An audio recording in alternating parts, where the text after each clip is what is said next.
Real voices on the economy, right from a grocery store in northeastern Pennsylvania. Spoiler alert, not exactly A+++. Enhanced Obamacare tax credits about to expire. There are bills aplenty in Congress to address that. Do any of them have enough votes to pass? Probably not. We asked Republican Roger Marshall about that. He's a senator with a plan. College football savant Paul Finebaum, pure legend, joins us to explain why he's not running for the Senate in Alabama and why Notre Dame not college playoff worthy.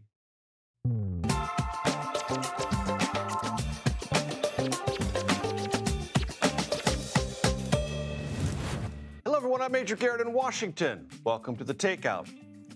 We try to do many things here. One of our highest priorities is to listen. My colleague Nancy Cordes did that at a grocery store in Pennsylvania yesterday before President Trump arrived to a rally near Scranton. Trump has his own take on his economic performance, which we discussed last night. You remember, A+++. Now, we played some of Nancy's grocery store interactions on the program last night, but I wanted to share more of them with you because listening to these voices adds something to our understanding of what today's economy looks like in a place President Trump decided to highlight. Let's start with Nancy's conversation with Lori Kerrigan, a Navy retiree. That conversation started with peppers. Like peppers went up from $1.99 for a basic green pepper to $4.99, which is exceptionally high. If you cook like the Italians do when we stuff our peppers, you can't do that. You have to do an alternative, which was not that. But we noticed a lot of things. My husband loves cauliflower. That's his favorite thing, but you can't get it. It's $4.99 a pound. So it's not realistic to purchase 3 pounds of cauliflower for $4.99 a pound. It's just not realistic. What was it last year? $1.90. It was $2 a pound. Nancy also learned that Kerrigan has adopted a very specific way right now to hunt for bargains. You have a new strategy now for Yes. grocery shopping. Can you just tell me about that? Sure, we have a Or you can whiteboard. show me your phone. I thought that was really cute. Sure. My daughter loves Derpy, so she has everything on my phone. So we have a whiteboard on the kitchen, and we write down what everybody needs. And if they don't have it in stock, or if it's really expensive, we don't get it. They have a substitute, and if that's still out of stock, we don't get that, or if it's too expensive. So it's either they have it, it's affordable, we get it. If it's not, it's tough luck, we have to wait. Hold on one second. What grade would you give the economy right now?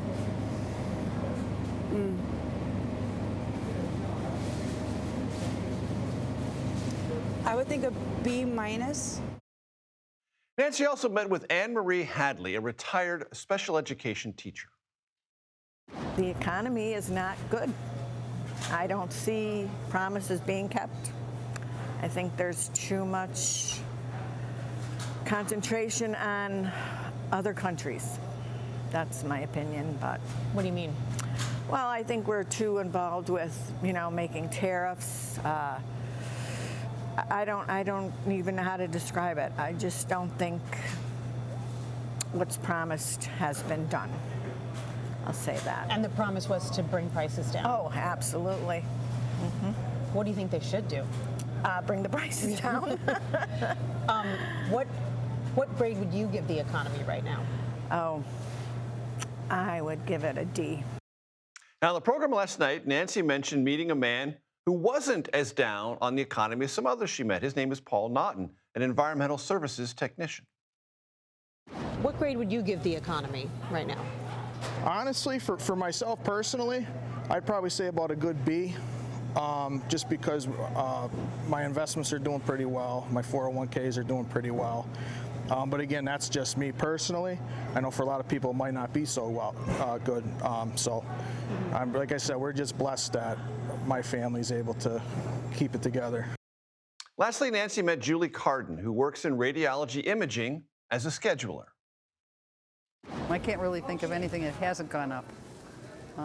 My grocery bill has definitely doubled, if not more. And it's tough in all angles. I mean, you try to utilize everything you can, not waste, plan ahead. It's the best I can come up with. And is that doubling in price over the past year, over the past several months, or since when would you say? I would say months and towards the gear. Definitely since the tariffs have started. You can feel it. I'm grateful to Nancy and her team for these interviews, and most especially for those folks willing to share their perspective. The Federal Reserve cut interest rates by 1/4 percentage point today. Bet you thought I would talk about that first. No, I want to talk about these voices, because the voices we just heard in some important ways filtered through the Fed's decision, because inflation data, as analyzed by the Fed, and personal experiences across our country, not entirely out of alignment. On days like this, when the Federal Reserve makes some big news, we turn with pleasure and pride to Market Watch correspondent Kelly O'Grady, because she breaks everything down for us. So Kelly, take it away. That's right. Look, we got the percentage point cut. It was widely expected. I think the thing, though, that really stood out to me major was there seemed to be a discrepancy between what the Fed put in the press release and the economic projections. That was actually quite optimistic. That's, I think, a big part of why the market reacted so well.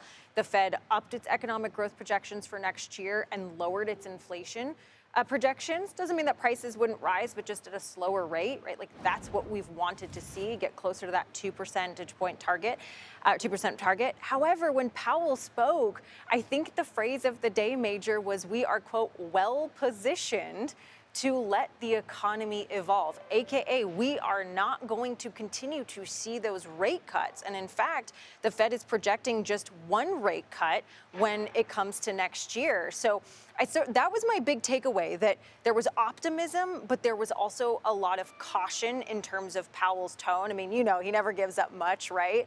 But that tension didn't square with me with how the market reacted. I would have expected a little bit more conservatism in the money pouring into the market with just that one cut in 26. And very quickly, Kelly, there's not data blindness, but the Fed does need more data than it's had the last couple of months to really have a set path, it seems. That's exactly right. I mean, the Fed was really looking at delayed data, September data. It doesn't mean that they didn't look at third-party data, but I think January we're going to be all caught up from the government shutdown. We're going to be back on track, and I think that's going to be a really important moment to listen to the Fed's messaging, because we're already seeing that labor market weakness. And if we continue to see that play out in the government data, you could see more than one cut, and I think that's what the market's betting right now. Quiet trading floor behind her at the New York Stock Exchange, Kelly O'Grady. Thank you so very much. Turn now to Nancy Cordes at the White House. Nancy, great to be with you. Thanks again for the interviews yesterday, which we started our show with. Very important to get those voices into the program. The president made some pretty important news this afternoon, completely unrelated to the economy. He said the United States military has seized an oil tanker off the coast of Venezuela.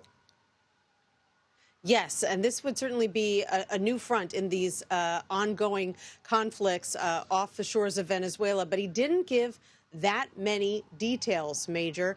Here's what he did tell reporters. He said they had seized a tanker on the coast of Venezuela. It's large, very large, the largest one ever seized. Difficult to independently confirm this confirm that at this time. He went on to say that other things are happening that we will see later. Not clear what that means. He said that it was seized for a very good reason. Didn't say what that reason was. He was asked where the tanker is going to go. He told reporters, follow the tanker. He was asked which country this tanker was registered to. He said, you'll get that information in time. So he announced this at the top of his remarks on the economy, but wasn't prepared to provide many details. Lots to be chased and pursued there, and we look forward to further declarations either from the White House or the Pentagon or maybe some other relevant agency, Coast Guard or somebody else. On the Federal Reserve, the president, again, critical of Federal Reserve Chairman Jerome Powell, but he interviewed some potential replacements today.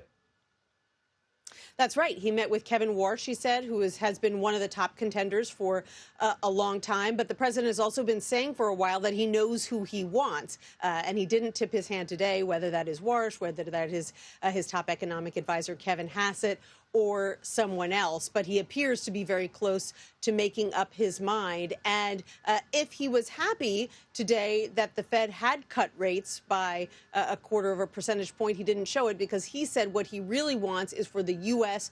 to have the lowest interest rates in the world. He said that other countries should be following the lead of the United States. He's hoping that whoever the next Fed chair is, that person will be more aggressive than the current chair. A notable marker to lay down while he's conducting these last interviews. Nancy Cordes, North Lawn of the White House, thanks so much. So the future of health care costs, at least a trajectory for millions of Americans, kind of hanging in the balance. The deadline to extend existing Obamacare tax credits, they're enhanced, well, that comes at the end of the year. The Senate's going to vote on two separate bills tomorrow, one backed by Republicans, one backed by Democrats. Earlier, I spoke to Kansas Republican Senator Roger Marshall, who has his own bill, separate from those two, about where things stand. And also, I brought up a recent government report that revealed these Affordable Care tax credits vulnerable to fraud. Listen. Senator Marshall, I know you're familiar with this recent Government Accountability Office report, but I want to summarize it quickly for my audience. Last year, $124 billion paid out for enhanced Obamacare tax credits. The GAO found that system was subject to all sorts of potential fraud, with payouts to people who are dead, never existed at all, or they filed fictitious applications for people who did not exist. 23 out of 24 were approved. Right. So, look, healthcare is in a crisis, and the last thing we want to be doing is throwing money away. To your point, the GAO said that there was 58,000 dead people that the government was paying premiums to insurance companies for an average of 9 months. 58,000 dead people. This one person's Social Security number was used 125 times. So the least we could do is eliminate the fraud. I give you one more data point. 1 out of 3 people on Obamacare did not make a claim that year. So a lot of people are fictitious headhunters that went out, signed them up for Obamacare. And look, I want everyone to have access to meaningful, affordable health care, but we can't be throwing away money like we are right now. The Senate's going to vote on 2 plans this week. You have a plan. Lots of people have plans. Senator, you know this. My audience probably knows it, but I'll repeat it. Plans are one thing, votes are another. And if you don't have the votes, it doesn't matter what your plan is. I mean, it does matter, but it doesn't matter in terms of advancing it to the president's desk. Yeah, well, again, I want to go back that healthcare is in a crisis, and what our plan does is put patients in charge, not insurance companies, and every day we're gaining momentum. No, I don't have the votes yet, but we're working towards that. Again, what we want to do is take money that we were given to insurance companies, put them into your healthcare savings account, and pair that with price tags. We want to give consumers exactly what the costs are and then let you make the choices. We believe, economists believe, that'll bring the cost of healthcare down for everybody, not just people in Obamacare, but everybody, some 20%. So yes, we have a plan. Yes, we're gaining momentum. We're working across the aisle, and I hope that we can get across the finish line. So again, I'm just taking one step forward every day. Momentum's on our side. But for those of my audience, Senator Marshall, who wonder this question, it's not going to be solved by December 31st. So these premiums are going to go up, and these enhanced Obamacare tax credits are going to expire, right?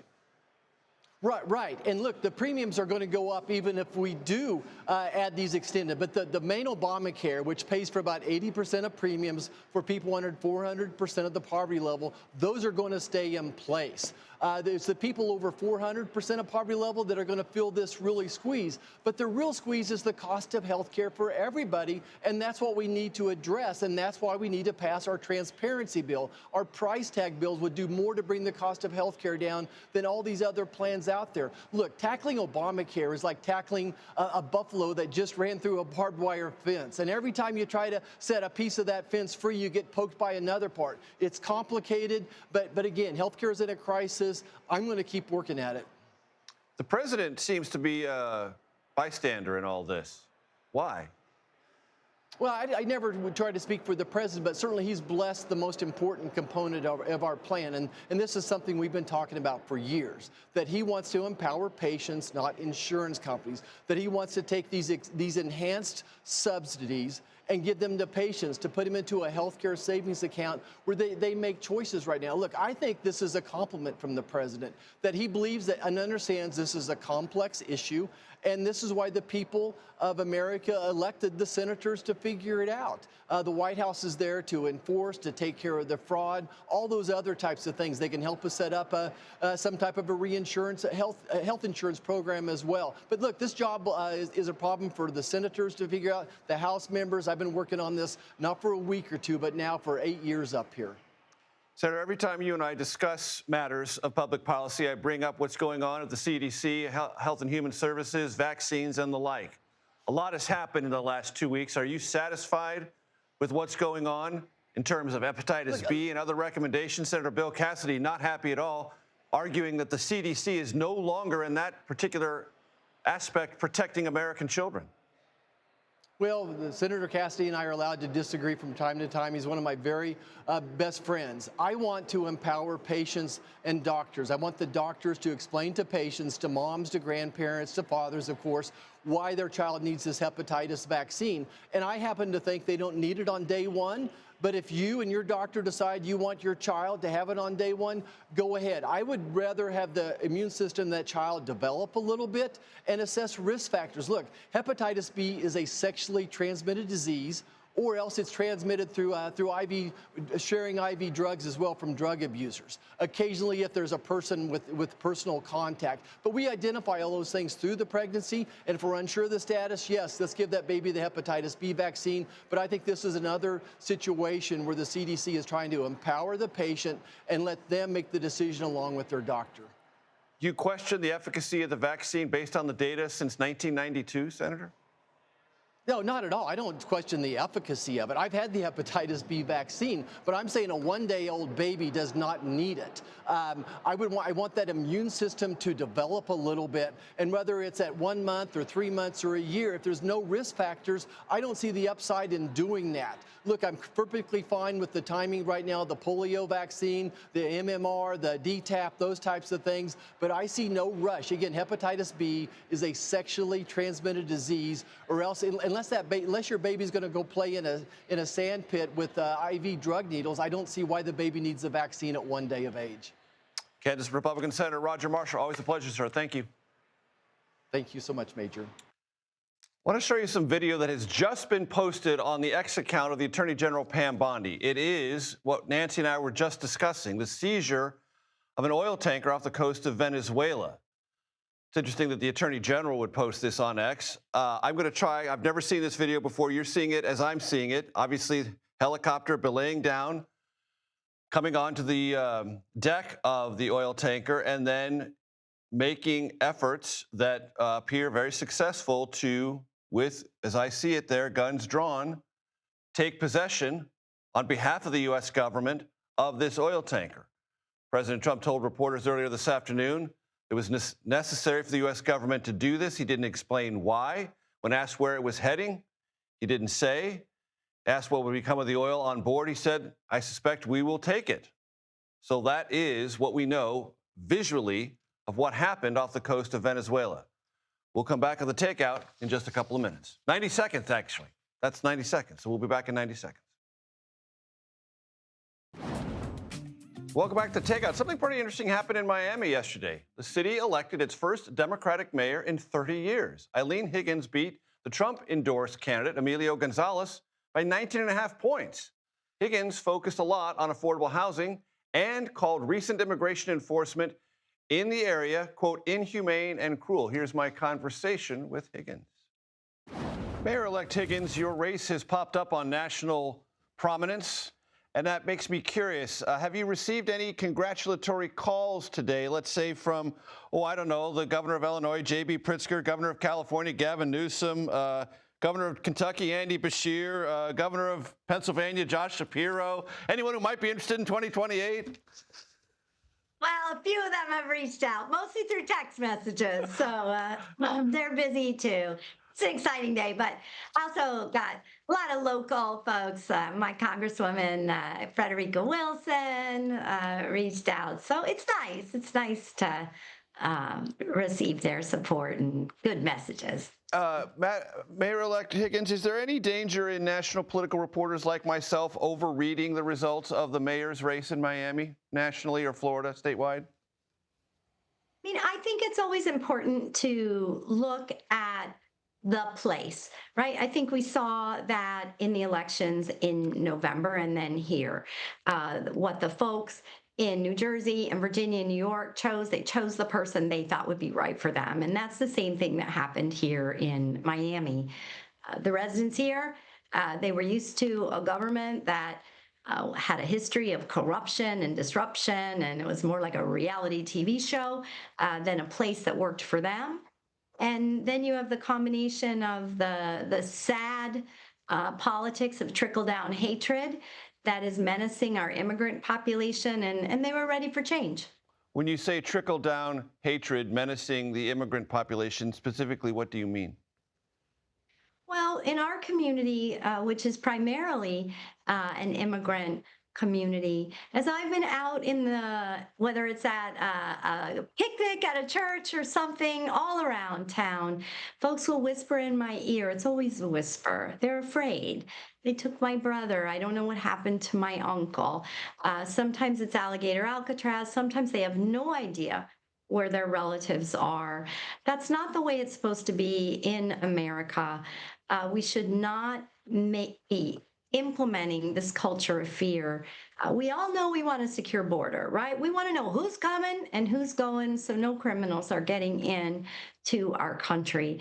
That isn't what they're doing. They said they were going to go after criminals, and now they're going after people's relatives and neighbors and doing it in such a way that, in my opinion, is obviously inhumane, but also a real threat to the economic vitality of Southern Florida. Mayor-elect, based on your sensibilities and conversations, what do you think the ratio has been in the state of Florida? Non-documented criminals to non-documented residents who have been rounded up?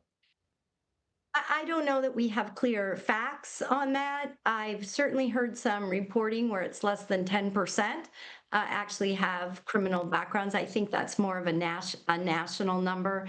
But I can tell you in our community, we do not have a high crime rate. We've never had a high crime rate. Matter of fact, in the city that I will now be blessed to serve, our police department has done an amazing job at continuing to lower our crime rate. We also know that a majority of our residents were not born in the United States of America. So those are the facts that you need. We have lots of people that are living here that came from other countries. They're contributing, they're working, their kids are in our schools, they own our small businesses, and they're not criminals. There needs to be a rational policy where we are tightening our border, making sure we feel secure, but we're making sure we have a path to get folks working so that our economy can thrive. This race, Miami's mayor, has historically been nonpartisan, but the Trump endorsement of your Republican challenger galvanized and made it more partisan. What was the Trump effect in this race? I don't know. What I know is what I did. I worked and knocked on doors and called Republicans, independents, and Democrats all across the city of Miami, because you cannot become the mayor of this city if only Democrats vote for you. You can't become the mayor of this city if only Republicans vote for you. You've got to have all three. And I have a track record of serving for 8 years on the county commission in this city, where I represent a Republican-leaning district. The folks in the city of Miami know that I am a loud, proud Democrat. But when I get elected, the election's over and the time of service begins, and you serve everybody. You never, ever ask their political affiliation. If their street is flooded, if they need an affordable unit to live in, you don't ask what party they're from. You say, yep, we got to figure out how to make that happen for you. In Miami, how do you fix, or if you can't fix, address housing affordability? I have tackled that in my role at County Commission. And one of the things that I have done is taken a deep dive at county-owned property, because county-owned property is not owned by the county, it's owned by the people. And as a result of looking at the property that we owned, I said, what's on that property? What can be on that property? Let's build housing when it's appropriate. And I have already opened thousands of units of affordable housing, sometimes low-income seniors, sometimes working families.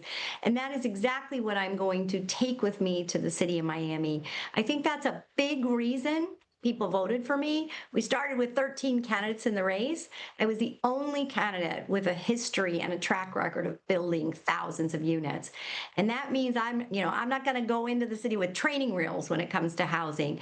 I know how to make sure we can accelerate the construction of housing that people can afford. Before I let you go, Mayor-elect Higgins, you just talked about property, and I'm curious about whether or not you support giving property away for a presidential library for President Trump. Listen, having a presidential library is an honor for any community. But if I just happened to own a piece of property worth, let's say, $200 million, and a billionaire walked by and said, hey, can I have that? I would say no, but you could pay for it. So hopefully the courts will work out some sort of a solution between the state government and the Library Foundation so that the residents of this community are compensated for that land, because that money could be used to educate our young people at Miami-Dade College. Miami Mayor-elect Eileen Higgins. Mayor-elect, it's been a pleasure. Thank you. Thank you very much. Next, Republican Congresswoman Marjorie Taylor Greene of Georgia. You've probably heard of her. She speaks to our congressional correspondent Nicole Killian. Among the topics, her very high visibility split with President Trump, GOP prospects in the midterms, and Speaker Mike Johnson. That's next right here on The Takeout.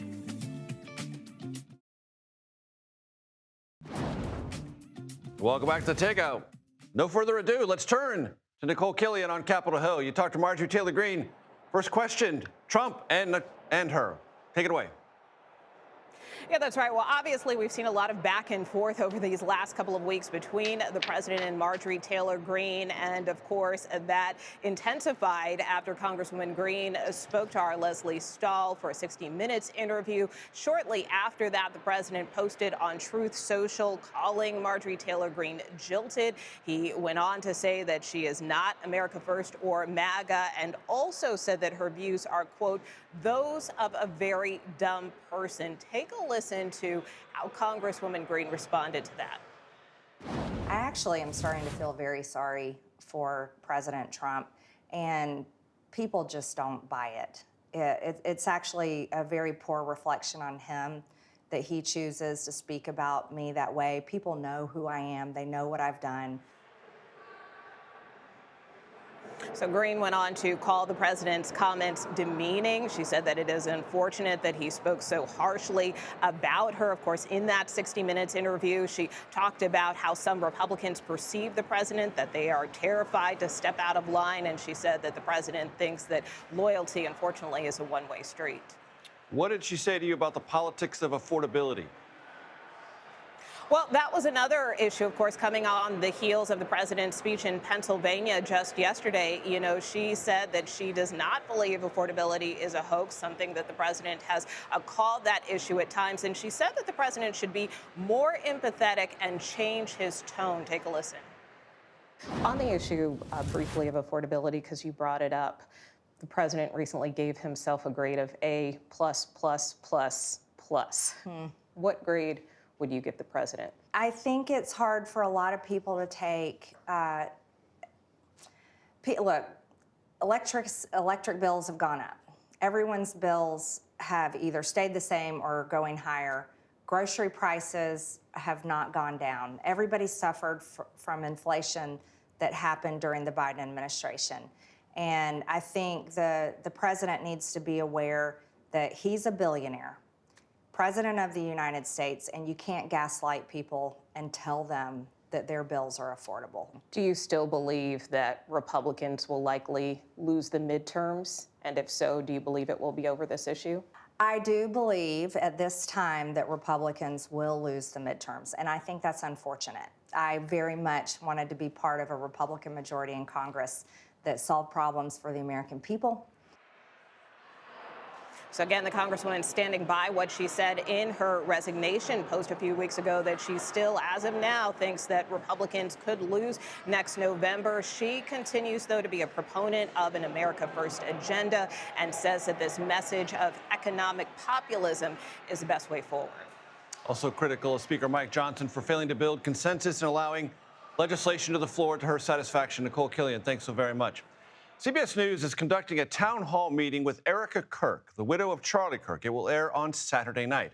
The moderator is CBS News editor-in-chief Barry Weiss. Here's a preview. Erica, one of the most alarming things about Charlie's murder was the way that some people in this country reacted to it. Yeah. And not just online. This was an idea that you encountered a lot. And the idea was this. They kind of justified it. They basically said that because Charlie said or believed things that they believed were controversial or even hateful, that he somehow had it coming. What do you say to people who justified his death? You're sick. He's a human being. You think he deserved that? Tell that to my 3-year-old daughter.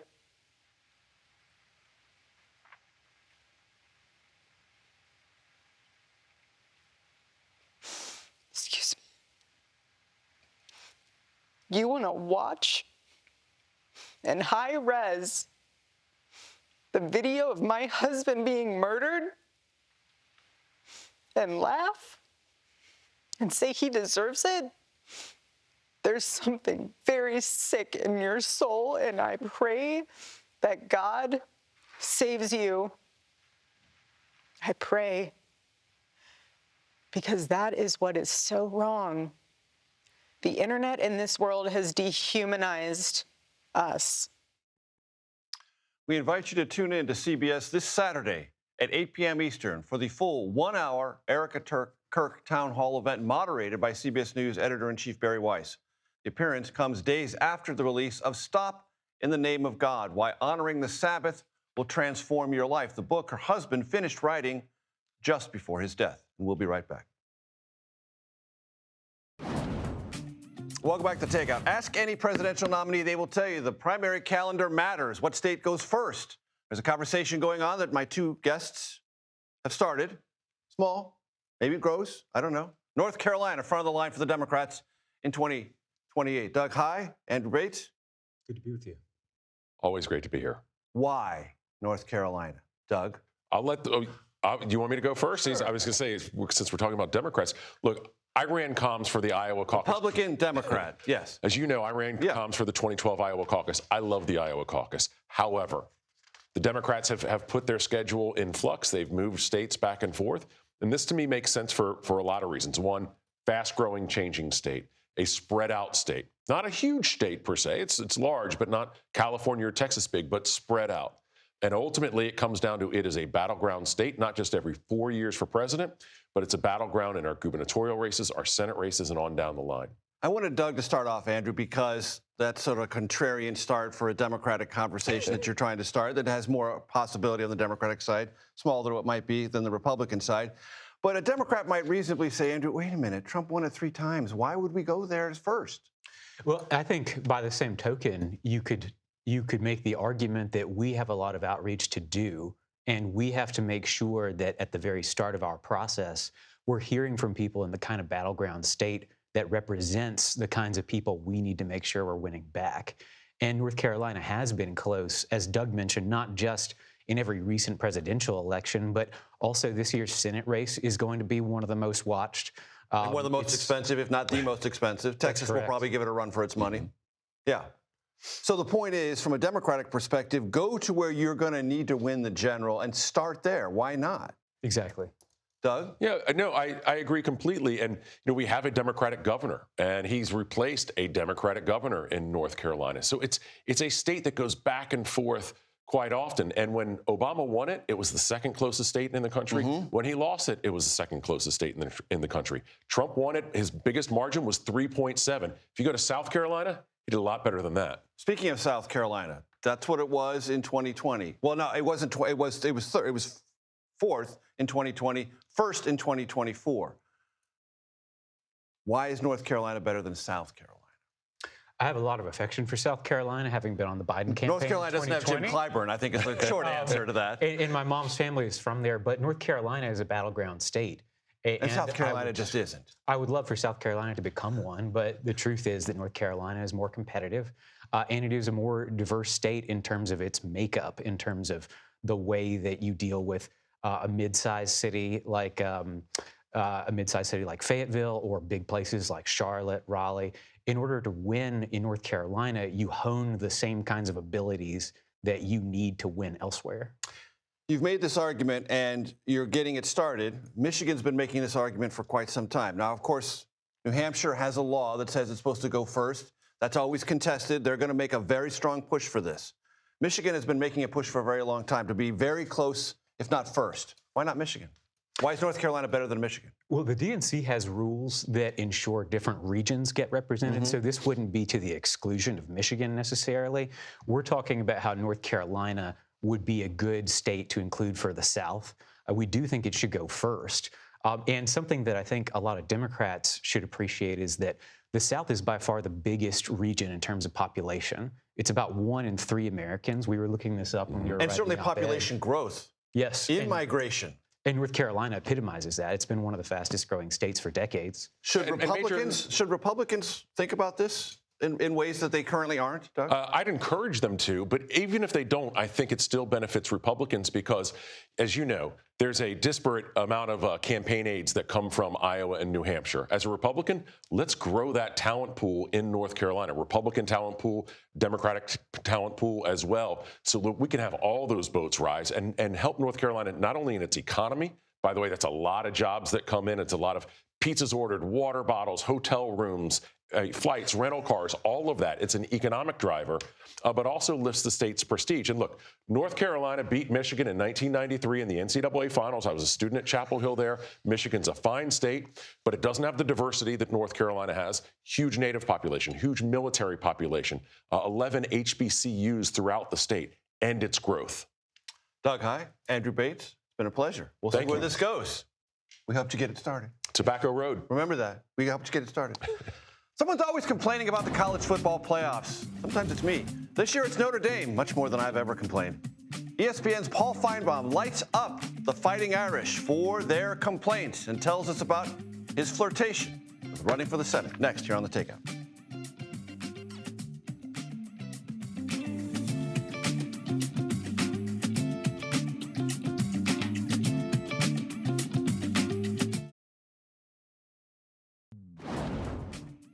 Welcome back. Some of you, possibly many of you, know Paul Finebaum as the college football and Southeastern Conference football guru. Earlier this year, however, he considered quite seriously a career change, and he came very close to launching a Republican Senate bid in Alabama. Here's part of my conversation with Paul and why he decided against running. Why, ultimately, Paul, did you say no? Being in this cauldron for 3 months, I saw the path. I dealt with donors. I dealt with a lot of people, and at various moments, and I'll get to the final reason in a minute, but they kept rushing me in. Even Coach Tuberville called me at one point and said, "You can't wait much longer. You got to get in FEC files. You got to show you're legitimate." So fine. So I kept putting it off, but ultimately the reason I couldn't do it was the political operatives. Now, I know this sounds like I'm blaming something on other people, but I'm not. I'm just telling you the reality that you already know. They told me the clearest and cleanest path to victory, I was running as a Republican in Alabama, was to run, and I'm just going to paraphrase the political operatives' words, you need to run against woke Disney. And I could not do it. I could not burn down the place I had worked for the last 13 years that had given me an opportunity as a Birmingham talk show host and use whatever you may think of Disney, and plenty of people have opinions. Disney owns ESPN, for those of you who don't know. Right. I couldn't do it. And they said, I had several very prominent people, including 2 senators, sitting senators, tell me that's your path. I mean, there are many other paths, obviously, to win a primary in Alabama. But they thought that was the cleanest path. And it was, my wife one night said to me, can you do that? Can you literally tear down and torch whether you agree or disagree with everything they do, and nobody agrees or disagrees with their parent company? I think I can speak for you as well. You most certainly can. And I knew I could. And I just couldn't. In the end, that factor alone, that was at the top of the pyramid, as well as many other things. And secondarily, and maybe even equal, was saying things that I was not comfortable with. You can say whatever you want about me, polarizing, mouth of the South, always ripping coaches. But the one thing I've always wanted to do on a program is bring people together and let them fight within under the tent. And I couldn't get up there and just draw a line and say, I'm for you and I'm against you. It was against everything in every fiber of my body. That reference you heard to Coach Tuberville is a reference to Senator Tommy Tuberville, who's not seeking re-election. That created this whole dynamic for Paul. Paul and I also, of course, discussed the upcoming college football playoff, including Notre Dame's frustration at being left out. Let's get to the other arena, the arena that fascinates me most and that is part of your international stardom, college football. You've been very critical of Notre Dame this week. Some of my audience is read in on that. Some of it isn't. Summarize for them why you are down on Notre Dame and its attitude about being left out of the college football playoff. Yeah, I'll spare you how good a football team they had this year because they really weren't that great. They went 10-2. They lost the only meaningful games that they had at the beginning of the season, and that's what cost them getting in the CFP, which is the college football playoff. They went on a run after that, beating a bunch of nobodies. Their best win after that was Southern Cal, which when I was younger was a big game, but it's not anymore because Southern Cal has fallen. So they didn't get in, and part of the reason they didn't get in is that they're not in a conference. And some would say, well, hold on, I watch Notre Dame basketball in the ACC. Well, it's true. Notre Dame is in the ACC conference major in every sport but hockey and college football because they have their own contract with NBC, and they think they're too good. So therefore they don't play in a championship game, which can help you a little bit.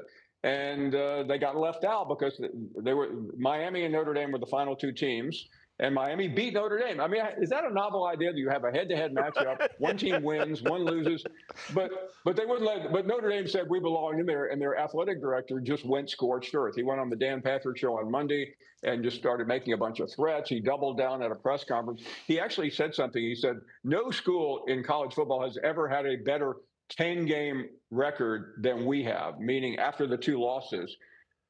I was on ESPN this week, and one of the statistical guys already came up with that's not even true. They were the fourth best team this year for that 10-game period. So I don't want to call the guy a liar, but he's a liar. He made threats about the ACC. He made all kinds of threats that he couldn't back up. And even some of his own colleagues. This is not like Washington, where everything's a blood sport. Usually, people in college football are collegial. That's part of the problem. They're too collegial. Right. And he's been really made out to be a fool this week. Although he's a very bright guy. When the Big 12 commissioner goes after you, you know things have broken down a little bit. So, one thing. His name is Pete Bakava. He was the former head of the PGA. In August of this year, not to get too deep in the Washington weeds, Greg Sankey, the SEC commissioner, and Bakava played golf with the president of the United States with the intent of solving all the problems in college football. And now he's one of the biggest problems. Not Trump, but the Notre Dame athletic director. You can catch my full and very lively conversation with Paul Finebaum on YouTube or your favorite podcast platform. Happy Wednesday, everyone. This is The Takeout, relentlessly curious, reliably civil, occasionally clever. The Daily Report, coming up next.